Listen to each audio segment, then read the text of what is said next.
I didn't plan a party. That was the first mistake, according to my father. Birthdays in our family were never really about the person aging. They were checkpoints, quiet audits of loyalty, usefulness, and compliance.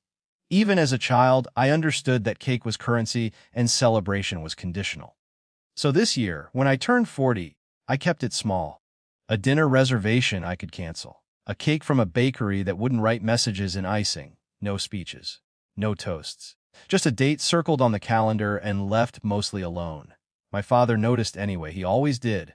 By noon, my phone had already vibrated 3 times with variations of the same message. We need to talk today. The tone was familiar. Neutral enough to sound reasonable. Loaded enough to mean it wasn't optional. I didn't respond. I was sitting on the balcony of my vacation home, the one he liked to call the family property, even though his name had never been on a single document.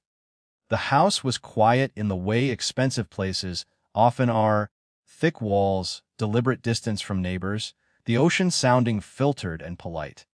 I had bought it after a decade of saying no to things I was expected to say yes to. It wasn't a rebellion. It was a correction. By 3 in the afternoon, my sister arrived without asking. She didn't knock. She never did. She let herself in like the space already belonged to her, her heels clicking with irritation, her sunglasses still on as if the room needed shielding from her disappointment. "You couldn't answer your phone?" she asked, not waiting for an answer. I turned from the window. I saw the messages. And I didn't respond? She took off her sunglasses and placed them carefully on the table, like she was preparing for negotiations. "Dad's coming. We're all coming, actually. He wants to clear this up." "Clear what up?" She looked at me like I was pretending not to understand gravity. "The house. The living arrangement. You know, until I get back on my feet."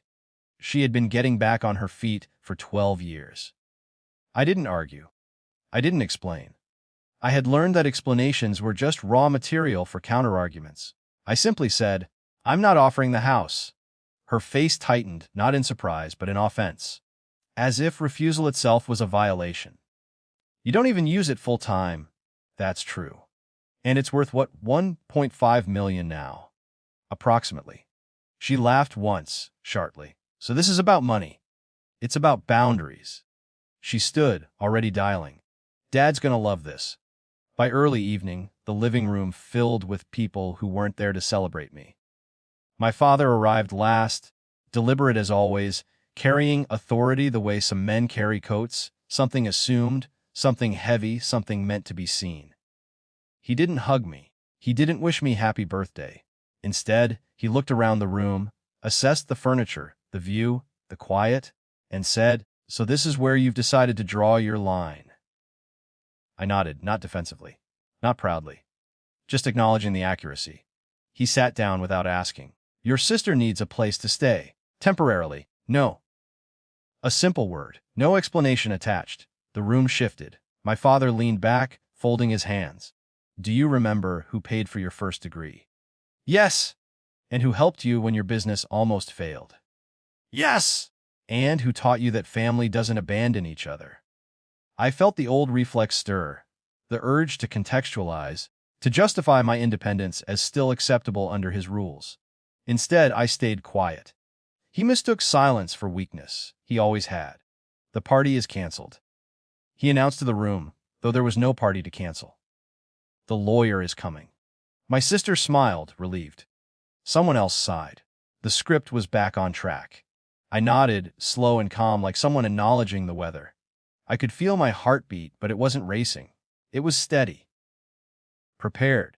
What my father didn't know, what none of them knew, was that the lawyer wasn't the only call that had already been made.